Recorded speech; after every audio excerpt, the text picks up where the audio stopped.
Welcome to Voice Over Work, an audiobook sampler. Where do you listen? I'm Russell, founder of Newton Media Group.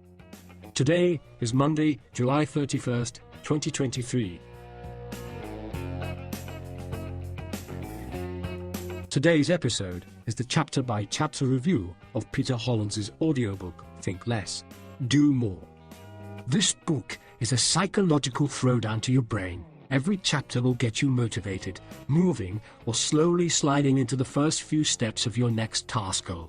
And you won't even realize it. There is no beating around the bush. This book is like rocket fuel.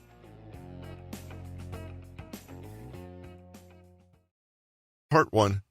The Action Mindset. In the quest for a more organized, more productive, and more fulfilling life, there's certainly no shortage of advice out there. But there is one key feature that separates those strategies that work from those that never do: action. It doesn't matter whether you're trying to improve your family life or relationships, achieve your career goals, improve your health, or pursue some other meaningful life goal. At some point, if you truly wish to transform your life, you'll need to cross over from where you are to where you want to be by taking action. In the chapters that follow, we'll explore what it really takes to perform in the top 1% of people and to achieve your dreams.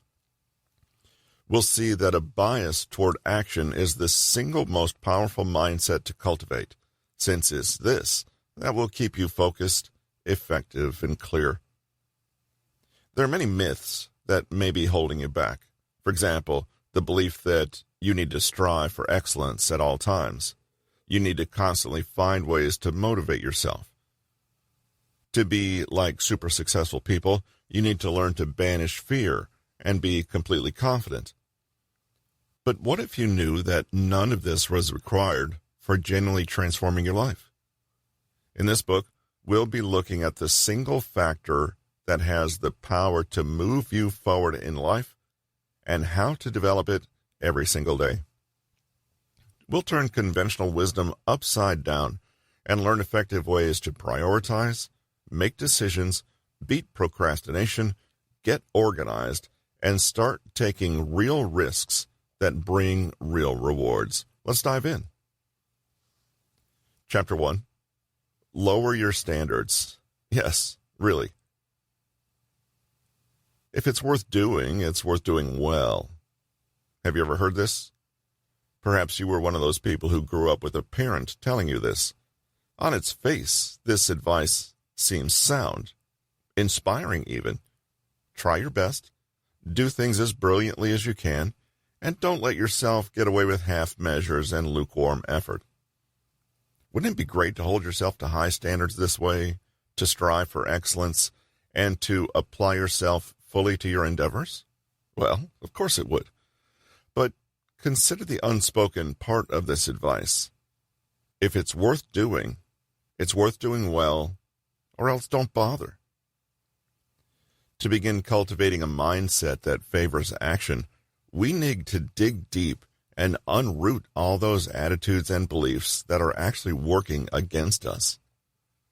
Let's say you really did follow this advice and told yourself that it was excellence or nothing. You would do things properly or not at all. So you try, and guess what? Your first attempt is a little lackluster. Because you're a beginner, you don't get it done perfectly. Perhaps you fail outright. You set the bar high, and then don't meet it. You look at your decidedly unexcellent performance, conclude that it's worthless, and obviously give up. Giving up is the natural conclusion from advice that seems so reasonable at first. If you break this rule you set for yourself, this advice encourages you to think of it as a total failure. If it cannot be redeemed and it's not acceptable, then what else could you do but throw the whole goal away? So maybe you say you want to go to the gym. Chapter 2. Action is the beginning of motivation. In his book, Feeling Good, David D. Burns asks an interesting question.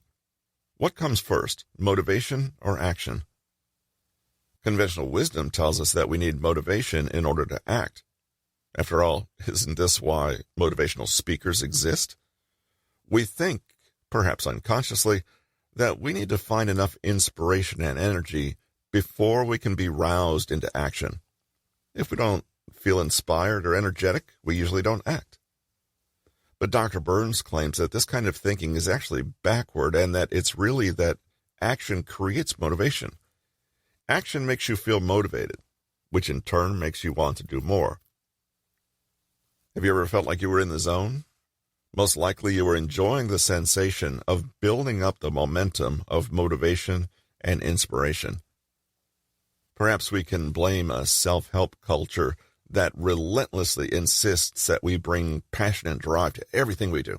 We talk about dreams and desire and having enthusiasm for our life purpose. Consequently, when we inevitably feel a bit lackluster about what we're doing, we may conclude that something is wrong.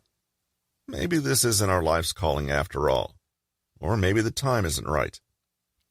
Even worse, maybe it's our cue to sit back and start blaming people or situations for not somehow providing us with enough incentive.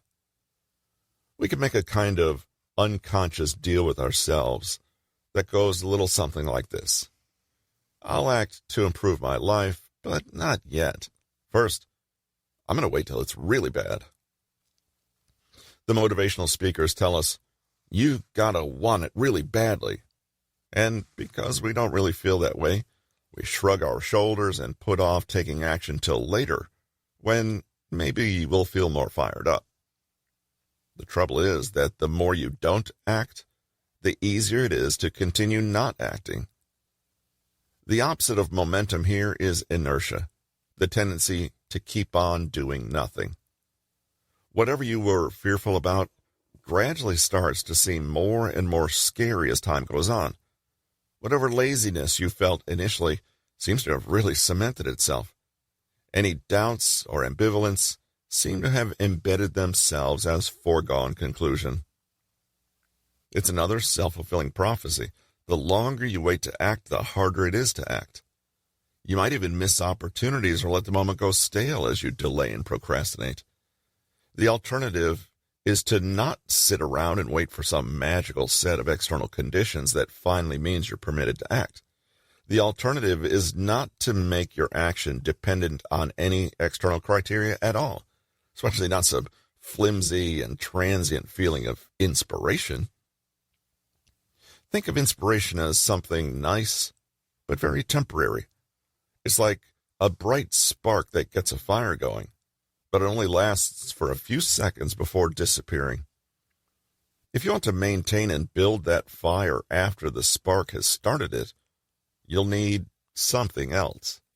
Hard work. If you're feeling uninspired, unmotivated, and lacking energy, the solution is a little counterintuitive. Do something. Even if it's something small, take action. This will give you the tiniest boost of confidence and feeling of self-determination. Even small actions mean you're now in the game. You're no longer passive, but proactively taking part in high. Part 2. What does success really take? Chapter 3. Get comfortable with risk. Perhaps when you hear the word risk-taker, you think of something akin to thrill-seeker, i.e., someone who enjoys flinging themselves out of airplanes or handling venomous snakes for fun. If you're someone who doesn't think of themselves this way, you might believe that not looking for this kind of trouble is the smarter way to live. Perhaps you imagine the best strategy is staying put, keeping the status quo and not rocking the boat. According to Bill Ollett, a senior lecturer at the Massachusetts Institute of Technology Sloan School of Management, this is actually an illusion. He says in many cases, doing things the way they've always been done is the most risky thing you can probably do, especially in business. Choosing to forfeit your choice is a choice, and a lack of action is, in its own way, an action. It's the action of keeping us right where we are. When you don't take a risk to change something in your life, you are in effect saying that you're happy with the status quo and are choosing it. Importantly, this is not the same as taking a blind gamble and leaping into something without a clear strategy. Instead, we might allow our fear and doubt to get the better of us and tell ourselves a story that makes any risk seem scary and foolish. We might start to replace reasonable risk in the thrill-seeker category, or assume that anything attempted with less than 100% certainty of success is foolish. This may sound like prudence and wisdom talking, but it's really nothing more than fear. Behind an inability to take action may be plain old fear. Someone tells us, there's a chance this might not work, and we hear, it won't work, so don't bother. Throwing yourself mindlessly into risky endeavors is as bad as never taking any risk at all, and that's because both come at a cost. Inside your comfort zone, things are safe and predictable, but they're also potentially stale and small. Outside your comfort zone is a world of potential growth, novelty, and achievement, but it's also a place of potential loss, humiliation, or danger. This leaves us in a curious predicament. If we want to stay safe, we forfeit growth and novelty. And if we want to grow and experience that novelty, we have to forfeit our safety. There is no way in life to have both safety and growth. But it's always your choice. When you make this choice, bear in mind, however, that you may still experience setbacks, disappointment, pain, and humiliation, even if you stay in your comfort zone. And remember, too, that even if you step out of your comfort zone and the worst happens, there is still inevitably some value in taking a chance, challenging yourself, and learning something new in the process. Risk-averse people have made an assessment or a risk-benefit analysis. It's one that seems justified on the surface, but the more you look at it, the less sense it really makes. To prove this to yourself, all you need to do is find someone in their old age who consistently chose never to take risks, try something new, challenge themselves, or be uncomfortable. Find a person who never put themselves out there, never tried something different, never took a leap of faith. What kind of life do they lead? Chapter 4, Understanding the 4 Levels of Action. Grant Cardone is an author, sales trainer, and speaker, as well as the original proponent of the idea of 4 levels of action. According to him, action is not just a binary, i.e., doing it or not doing it, but something that falls into 4 distinct categories. 1. Doing nothing. 2. Retreating. 3. Normal levels of action. 4. Massive action. For Cardone, nothing worthwhile in life happens by accident, but by you taking action. The greater the action you take, the bigger the chances of success. If you can take the right level of action and be disciplined, persistent, and consistent in that action, then you will succeed. In fact, according to Cardone, doing so is more likely to predict your success than any other factor. Let's start with the first one, doing nothing. It's what it sounds like. You're not doing anything in life to change anything, learn something new, acquire something, move forward, gain control or mastery, or create. You are staying still. Retreating is actually taking action, but it results in the reverse direction. Instead of making a change, you dig deeper into the status quo and act to undo any gains or cancel out any advances. It sounds counterintuitive, but this sort of action is often attempted because of imagined negative outcomes of taking action. Normal levels of action are also what they sound like. This is the realm where behaving achieves you a kind of average outcome. Normal lives, marriages, careers, and lifestyles that are considered conventional and sufficient. This compares drastically with massive action, which Cardone views as an entirely new level of operation. In fact, he sees action taken at this level as actually creating new problems with unreasonable actions that then warrant further unreasonable actions. At the same time, the realm of massive action is the place where real transformation, big success, and evolution occur. The difference between normal action and massive action is, according to Cordone, the big difference between an unremarkable person and one who has made a real success of their lives. The trick is that most of us think that normal levels of action are, normal. We think it's enough to do just enough and then achieve a kind of middling averageness. Cordone is super clear on this. Normal action will never get supernatural results. He asks people to really think about what average is and if they really want that for themselves. The average person reads around one book a year, works only as much as they need to, is risk-averse, avoids challenge, and earns and achieves at a totally predictable and unremarkable level. Then, when normal action encounters resistance, obstacles, competition, adversity, or self-doubt, what happens? It's knocked back down and becomes worth even less than average. Giving any area of your life only middling amounts of attention and effort can never be a winning strategy, because eventually that effort will dwindle. Chapter 5. How to overcome resistance. Externalize it. According to author Steven Pressfield, there's one main reason that people fail to take action when they really want to: resistance. Internal fears, procrastination, self-sabotage, avoidance, and self-doubt are all forms of resistance that can prevent you from taking action, especially, in the case of Pressfield's work, creative action.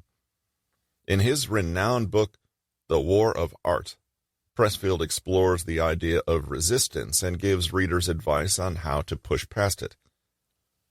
Let's say that you're trying to complete a project that requires an enormous amount of creative input. For example, writing a novel. You've always wanted to write one and know that you would derive enormous satisfaction from the challenge and from seeing the completed work transform from abstract ideas in your head into something real on the page. And yet, as compelled as you are to achieve all this, you sit down, day after day, in front of the blank page and produce nothing. Is it writer's block? Are you simply a poor writer? Pressfield would say that all you are experiencing is garden variety resistance, that nagging inner voice that questions you, puts you down, and tells you that your efforts will be for nothing, so you might as well give up. This internal and self-defeating force seems trivial, but it's powerful enough to consistently stand between you and the things you know you want. Pressfield talks about this force like he would a force of nature, something constantly pushing against your efforts.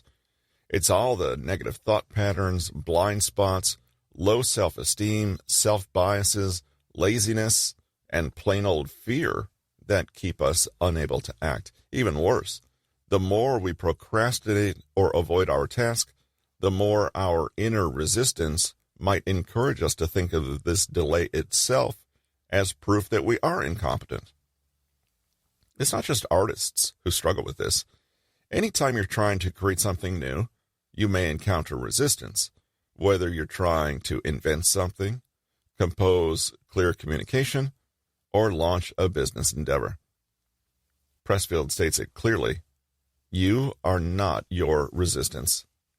He makes this point again and again to emphasize the fact that procrastinating on a task is not proof that you should give up, or evidence of your lack of ability or competence.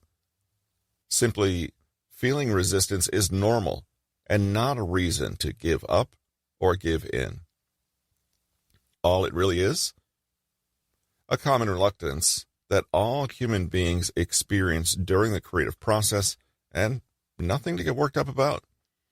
The only response we can have is to acknowledge it and take action anyway. So, if you sit down and find yourself unable to write a single sentence, your mind might start up with a complicated internal stream of self-doubt and criticism. This is hopeless, and your idea is really boring anyway. Why don't you wait till you have something interesting to say? Admit it, you have zero skill as an author. Oh my God, even if you did finish this stupid book, can you imagine how embarrassing it's going to be when everyone reads it? Okay, so you're encountering resistance. But what do you do once you realize this? Let's say you start psychoanalyzing yourself and trying to argue back the inner critic. Maybe you're this way because your parents... Part 3, learning to say yes, learning to say no. Chapter 6, one trick to double your chance of success, implementation intention. So, what makes some people better able to stick to their goals and implement new habits, while other people fail to do so? You might wonder if it's self-discipline, intelligence, grit, motivation. But actually, it might be none of these things. A study in the British Journal of Health Psychology had researchers asking 248 people to try to build a new exercise habit over a period of 2 weeks. People were divided into 3 groups. The first was the control group, and they were simply asked to track their exercise frequently. The second group was the motivation group, who was asked to track their frequency but also watch a presentation about the health benefits of exercise. The third group also watched the presentation, but was asked to make a plan for when and where they would exercise in the coming week. They completed the sentence, "During the next week, I will partake in at least 20 minutes of vigorous exercise on day, at, time, in, place." Can you guess how each group did? Up to 38% of Group 1 exercised at least once per week. Interestingly, the second group showed similar levels. The presentation clearly had no impact. The third group exercised on average at least twice a week, double the frequency of anyone else. In other words, simply writing down in black and white the when and where of their intention made Group 3 participants reach their intention at twice the rate of groups who didn't. Reading or hearing about the benefits of exercise meant nothing, i.e., motivation. It was purposefully stating your intention for where and when that made the difference. The sentence the researchers asked Group 3 to create is called an implementation intention. It's simply a plan you make beforehand about when and where you will act, or how you intend to implement a certain habit. It works because human habitual behavior is often triggered by certain cues. For example, whenever we find ourselves in a movie theater, we suddenly feel like eating popcorn. The most powerful cues are often time and place cues. If you set an implementation intention, you're harnessing the time and place and telling yourself that when a certain situation arises, you will act in some predetermined way. It's an if X, then Y conditional statement. It doesn't matter what the action is or what habit you're trying to build. Being clear about how you'll behave makes it more likely that you will behave in that way when the time and place come to be. Follow-through then is not a question of discipline or willpower, but simply a concrete and clear intention to do so. This means that if you have an intention, it'll more likely come to be if you can be specific and say exactly what you will do, and when, and where. Instead of, "I'm going to eat better," you could say, "I'm going to have a green smoothie every morning for breakfast in my kitchen at 7 a.m. Other examples? "I will journal for 5 minutes before I sleep every evening at 10 p.m. I will work on my novel in my bedroom before school every day." Chapter 7. Make a not-to-do list. Are you one of those people who has a firmly entrenched to-do list habit? This way of doing things is so automatic for many of us that we never really stop to question the underlying premise. If you have a few tasks to accomplish, doesn't it make sense to make a list of them and work your way through systematically? The thing is, action isn't just about what you get done. Yes, you want to make sure that you know what's important and that you're spending most of your time on the things that are. Action, then, is also about what you consciously choose not to do. Whenever you have a priority and say, this is important, you are simultaneously saying, and that means this other thing is not as important. A to-do list can be an essential part of organizing and planning your day, or it can be a time sink and a distraction. A to-do list fails when it tricks you into thinking that there is value in being busy, no matter what that busyness is. You feel like a million things are competing for your attention, and you get the thrill of thinking that you are hard at work, ticking off all those things as you work your way down the list. But how many of those tasks are genuinely adding value? How many of those tasks brought you demonstrably closer to your goals? Good decision-making is elegant decision-making. It's something we do with purpose, clarity, and strategy. We'll look more closely at this in a later chapter. A to-do list is a mini schedule of tasks we've decided we need to do that day. However, if we haven't properly thought through why we need to do those tasks and in what order of priority, then we risk wasting time with useless busy work. Enter the not-to-do list. This contains all those tasks that you might be tempted to waste time with, but shouldn't. Things that you can comfortably eliminate from your life forever with no real loss of value. What kind of things go on this list? Here are some ideas. All those things you've already said no to and placed a boundary against. Things that you know are addictive and distracting. Social media, for example. Other people's responsibilities and obligations. Things that don't add anything to life and don't strictly need to be done at all. Bad habits. Tasks or activities that are actively harmful to you. Things that are a tiny bit useful, but get in the way of more impactful tasks that should come first. Think about the last to-do list you made. How many items did you note down? If you had a sprawling list of 12 tasks, chances are that many of them simply should not have been there. The saying goes, if you have more than one priority, then you don't have any priorities. Granted, average people do tend to have more than one thing on their to-do list, but it's worth reminding yourself that if everything on your list seems urgent, you have a priority problem. Decide on what you don't care about. None of us have infinite resources. None of us will live forever. And given that there's only so much time and energy, we have to choose which paths in life we want to walk down and which we're happy to leave unexplored. You might think that you automatically know what you don't prioritize. Chapter 8. Find your priorities.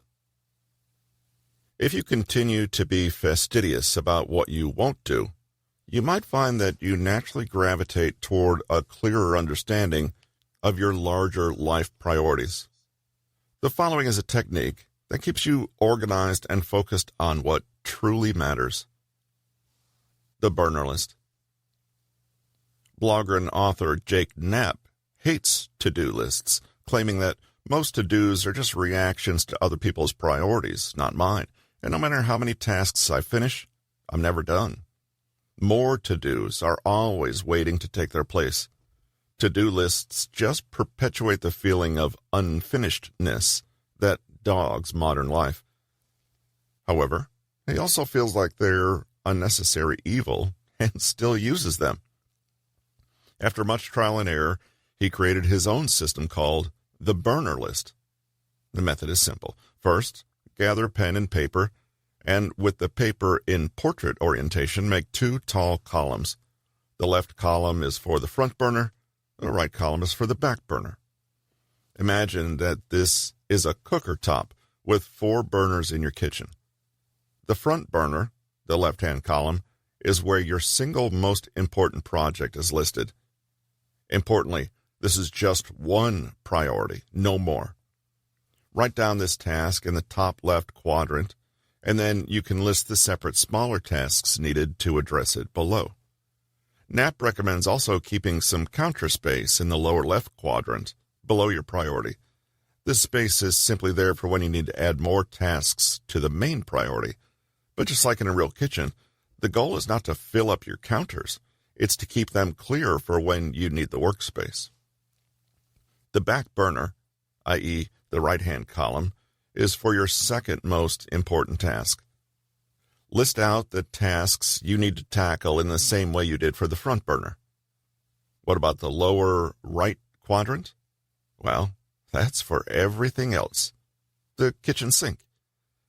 This is for any miscellaneous tasks or items that don't belong to either your first or second most important projects. This means that, yes, even if you have 2 or 3 more important projects, they go into the kitchen sink with everything else if they're less important than Project 1 and Project 2. In a kitchen, the cook will always focus on the most important dish on the front burner. He doesn't completely ignore what's on the back burner, but he has a very clear idea of what gets his focus at any one moment. There's no guilt or confusion or angst over focusing on the priority either. This method is intentionally simplified to force you to prioritize. According to Knapp, nobody ever needs more than one priority to focus on with a strong secondary project. Everything else can wait. Knapp also explains how he will have a current list that he'll scribble on over the course of a few days, but that the list is frequently discarded once it has served its purpose. Trying this method yourself, you may find that the items in the kitchen sink can often be ignored, delegated, or paused indefinitely. At the same time, as you complete tasks on the front burner, you can start to add more things. Perhaps move something from the back burner to the front, or consider the items in the kitchen sink. But do this only when the front burner is cleared. The burner list is about Part 4, Getting Organized.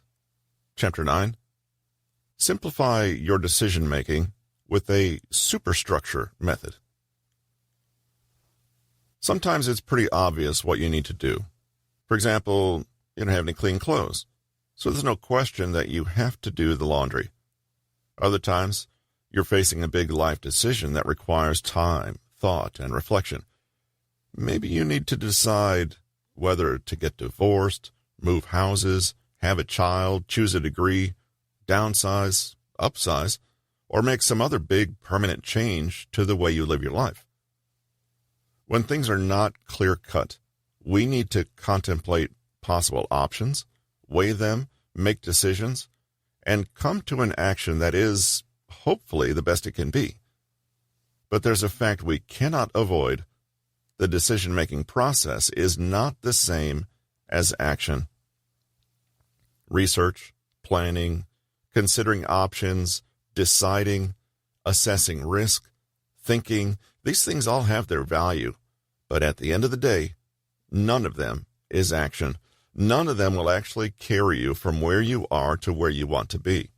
Even worse, if we dawdle and delay too long with an inefficient decision-making process, we can start to actually undermine our chances of taking beneficial action. For example, your team has a great new idea they want to implement, but your company immediately saddles the whole thing with pages and pages of boring and unnecessary documentation to fill out, risk assessments, meetings, and rubber stamping. The result is that the passion for the project drains away before anything can be launched. That's because, while planning and decision-making are essential, too much oversight and justification can stifle action and lead to a whole load of nothing. Does this mean you have to prioritize action no matter what, and just do something even when you're not sure what you're doing or why? Well, of course not. Rather, it's about a mindset shift, where taking action is a part of the decision-making process. Think about the exciting new work project.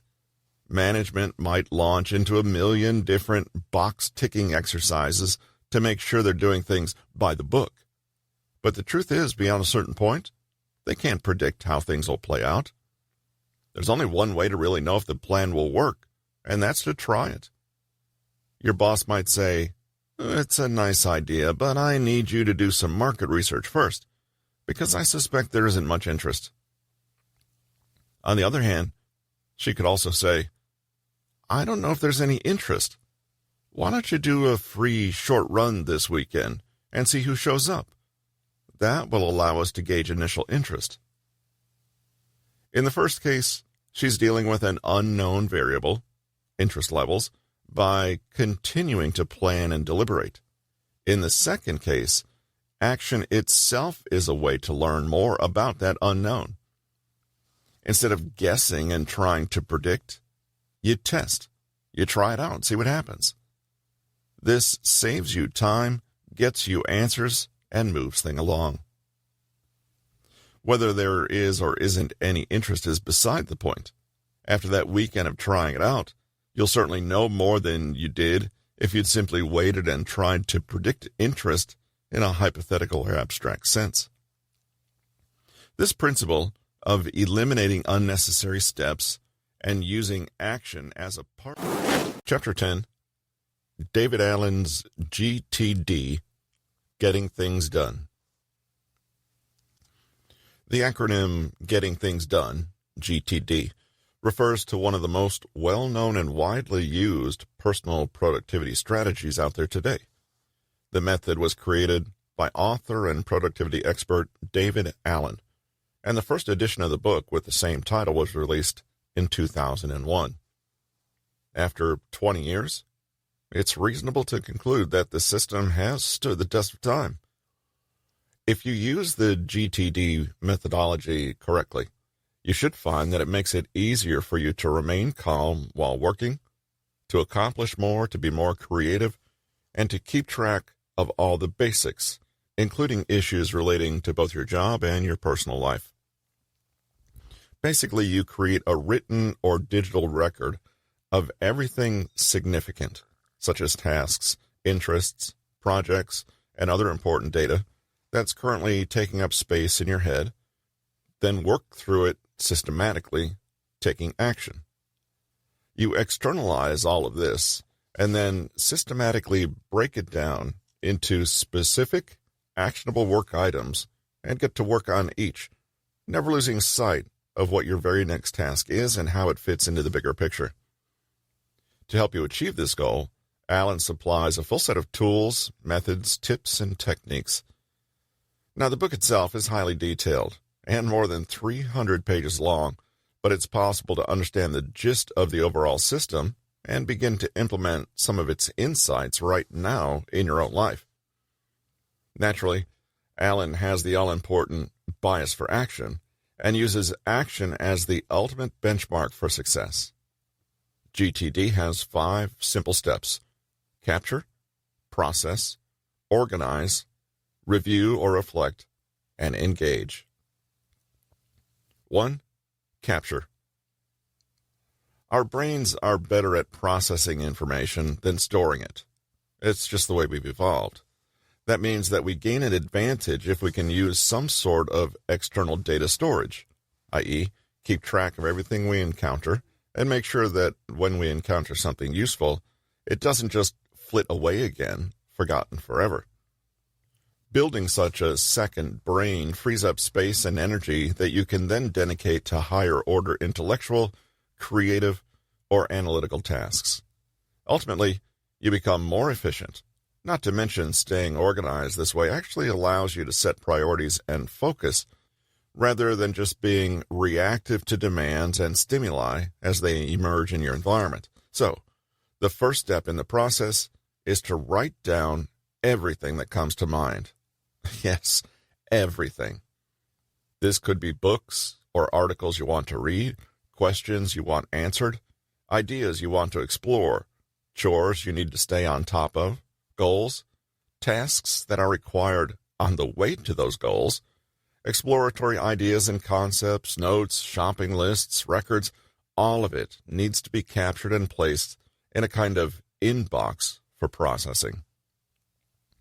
Tips: whenever you catch yourself having the thought, I need to, I should, I ought to, then take this as a cue that you need to capture and document there and then whatever you're thinking about. If you don't, one of two things could happen. You could have an open loop that hangs around and acts as a continued source of anxiety. Or Part 5, Overcoming the Roadblocks. Chapter 11, How to Use the Character Alarms Method. Imagine a 20-something student who's just earned a coveted spot on a difficult graduate program. They're smart, driven, and compassionate, but within a few months, they start to seriously suspect that their place in the program was just some kind of wild fluke. They look at the other students and feel inferior. Could the admissions team have made a mistake letting them in? While they assume that all the other students are comfortable in finding the work easy, they feel as though they don't truly deserve to be there. They don't belong. It's only a matter of time before they're found out to be a complete fraud. Consequently, the student finds themselves procrastinating more and more, skipping class, or brushing off their success. You might recognize this crushing feeling as imposter syndrome, and indeed, it can be a major impediment to taking action. If you're secretly convinced that in a way you have already failed, i.e., that any evidence of success is not to be trusted, then of course you would be reluctant to take action and prove to everyone just how inferior you are. So you avoid putting yourself out there, delay the moment where you'll have to be evaluated or observed, and steadfastly run away from any challenge or competition. The problem, of course, is that your feeling of being an imposter is completely an illusion. It's a dangerous illusion, because if it causes you to shy away from beneficial action, it may morph over time into a self-fulfilling prophecy. It's not difficult to see how. After months of procrastinating and avoiding hard work, the student in our example genuinely does find themselves performing at a lower level than others on the program who have faith in themselves. Imposter syndrome is the result of a particular cognitive distortion that interprets everything through the lens of incompetence. Failures are exaggerated, successes are dismissed, or even interpreted as additional evidence of one's lack of worth. I got an award because they felt sorry for me. Negative self-talk, procrastination, perfectionism, and extreme fear of failure all mean that it's especially difficult to do the one thing that you need to, take action. There are many suggestions for overcoming imposter syndrome, but when it comes to encouraging action specifically, there is one especially good technique, the character alarms method. This method was invented by executive coach Eric Partaker. The big idea is that you create a character who then acts as your proxy. By embodying this character, essentially acting as though you were them, you're able to bypass all your self-limiting beliefs and get around imposter syndrome. In a way, believing that you are an imposter is already a way of identifying with a character. Only in this case, the character is an undeserving fraud. The character alarms method counters this tendency by allowing you to see the world through the eyes of someone who isn't burdened with this self-bias. It may seem cheesy that you could just flip the switch and become someone else, but you may be surprised at just how easy it is to do and how effective. Set an alarm on your phone for all those times during the day you... Chapter 12. Beat procrastination with microtasks. Do you suffer from procrastination? The first thing is not to panic. It's very, very normal. You've probably heard that the best way to beat procrastination is to just start with a small task and go from there. This is excellent advice, but it also tends to work mostly for tasks that are less complex. If you're putting off cleaning the kitchen, for example, this approach will help you gather momentum and break out of that stagnant state of inaction. But there are tasks that are more complex and intimidating than cleaning the kitchen, and for this, you'll need a more defined strategy, such as using microtasks. Self-help guru Steve Pavlina suggests that you break down your entire project into microtasks first, from the start to the very end, before taking any action. What counts as a microtask? That's easy. Anything that cannot reasonably be broken down any further. These tasks are usually 10 to 20 minutes long and have a definite moment that you can identify as a natural stopping point. Part of the value of microtasks is also that they are arranged in sequence, i.e., in a plan that essentially outlines a step-by-step approach for how to tackle any task. When you're compiling such a list of microtasks, keep focused by narrowing in on just one verb per item. Verbs matter because they're action words. They tell you exactly what you're doing. Sometimes progress on a task can stall because you have only the vaguest idea of what you're actually supposed to be doing, or you have ill-defined items on your to-do list, like think about vacation or sort out bathroom cupboards. What does sort out really mean? And how will you know when you've thought about your vacation enough and can tick this item off the list? As you make your list of microtasks, focus on each item's single objective. Just the act of writing everything down may help you break some tasks down or combine several smaller ones. Imagine you had the task of arranging a going-away party for a colleague at work. It's not a mammoth task, but it will take some effort, and the clock is ticking. Let's say you know you have to plan a party, and this obligation hovers constantly at the back of your mind, but you find yourself repeatedly putting it off. Why? Because plan a party is a big, complex, difficult task. It has no clearly defined parameters, so who even knows just how big and stressful it is? Can you imagine sitting down at a desk right now and planning a party? Where do you start? How do you know when you're finished? You may sense all of this unconsciously and decide that plan a party is just a boring, difficult hassle, so you put it off. You do what you can to avoid that knot of complexity. It's just too much. But here's what it might look like if you were to break that all down and create a list of microtasks instead. 1. Brainstorm ideas for an overall theme. 2. Choose a theme. 3. Book a meeting room. 4. Double-check that there are no major commitments for the office on a chosen afternoon. 5. Create an invitation containing all necessary information. 6. Send the invitation. Chapter 13. Work with your ultradian rhythms. One final roadblock on the path to better productivity is one that may be harder to put your finger on. Call it tiredness, fatigue, or even burnout. But there comes a point at which we're pushing against our body's natural physiological limits. You've probably heard of circadian rhythms, but did you know that the 24-hour sleep-wake cycle is not the only one your body moves through? Ultradian comes from the Latin word for outside and day. It refers to all those rhythms that are shorter than the 24-hour daily cycle, ranging from minutes to up to 10 or 12 hours. In this book, we've repeatedly returned to action as the fundamental point at which real change is made, and the only place from which to learn, achieve, and understand. While all of this is true, however, there is value in considering when one takes action. If you've ever tried pushing past your body's innate sense of rhythm, you already know what it feels like. Near impossible. It's like doing a heavy workout at 2:30 in the morning. Just doesn't make sense.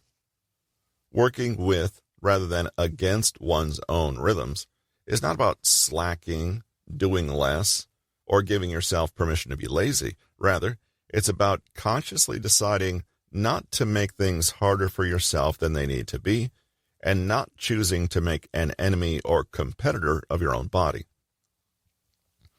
When you optimize when you do certain actions, you preserve precious energy and get more out of the effort you do expend. This is more elegant, a lot easier, and ultimately gets more done in the long run. In the 1950s, sleep researcher Nathaniel Kleitman found that human beings move through a sleep cycle that's roughly 90 to 120 minutes long, which lines up with the sleep stages of alert sleep, light sleep, REM sleep, and deep sleep. But there are cycles and stages to waking life, too. Kleitman called these broader waking rhythms the basic rest activity cycle, but today we call them ultradian rhythms, and we use them to explain why we seem to move through a 90 to 120-minute cycle of alertness and energy. Generally, the ultradian rhythm is as follows. Your body achieves a period of high alertness every 90 to 120 minutes. This comes in a wave and peaks before giving way to a low energy period where you feel tired again. Then the cycle repeats. This means that there are several times during the day when you are naturally more energetic and able to work, and times when you are naturally geared up to rest. The idea is to simply line up your activities to fit these rhythms. Don't waste an ultra-alert period by doing nothing, but at the same time, don't force yourself to push through what should be a rest period. During a peak energy period, you may experience challenge and demand as exciting and inspiring, and your overall state is arousal. However, when you're winding down and energy levels are dropping, these same challenges and demands might be perceived more as stress and cause you feelings of overwhelm and anxiety. Anders Ericsson is a researcher who's been studying high performers like athletes, musicians, artists, and chess players for many years. His discovery was that the most successful people tended to train themselves in short bursts rather than long, grueling.